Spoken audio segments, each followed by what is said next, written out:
চাকরি সৃষ্টি হচ্ছে আর আপনারা বাধা দিচ্ছেন। একটা করে পিল আর কিল খেচ্ছে, পিল করছেন আর একটা করে কিল খাচ্ছেন, নিজেরা খাচ্ছেন। এটা কিন্তু আপনাদের ওপর বর্তাবে। আপনাদের জন্য আজকে অনেকে চাকরিহীন হয়ে গেছে এবং আপনারা এটা আটকাচ্ছেন বলে আমার পুলিশ রিক্রুটমেন্টে হাজার হাজার পোস্ট খালি পড়ে আছে, আমি করতে পারছি না। আমার টিচারদের পোস্ট করতে পারছি না।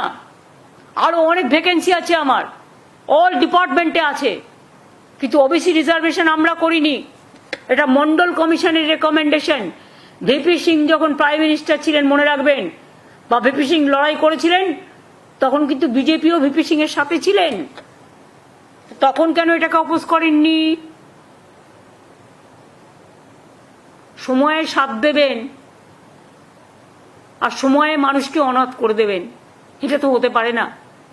আপনি কি চান ওরা পড়াশোনা করবে না? তাও তো ওদের টাকাটা আলাদা দেওয়া হয়, কোনো জেনারেল কাস্টের টাকা কাটা হয় না, কারণ এমনিতেই তাদের সংখ্যা কম বলে। এগুলো আমি বুঝি। কাজেই ইকোনমিক্যালি যারা ব্যাকওয়ার্ড তাদের জন্য 17% আমি আলাদা টাকা দিই শিক্ষার জন্য, এটা মাথায় রাখবেন।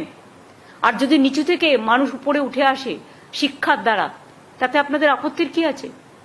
তাহলে আপনারা যখন অপারেশন করেছিলেন পয়েলগাঁও, তখন আপনারা ম্যাডাম কুরেশিকে কেন বসিয়েছিলেন?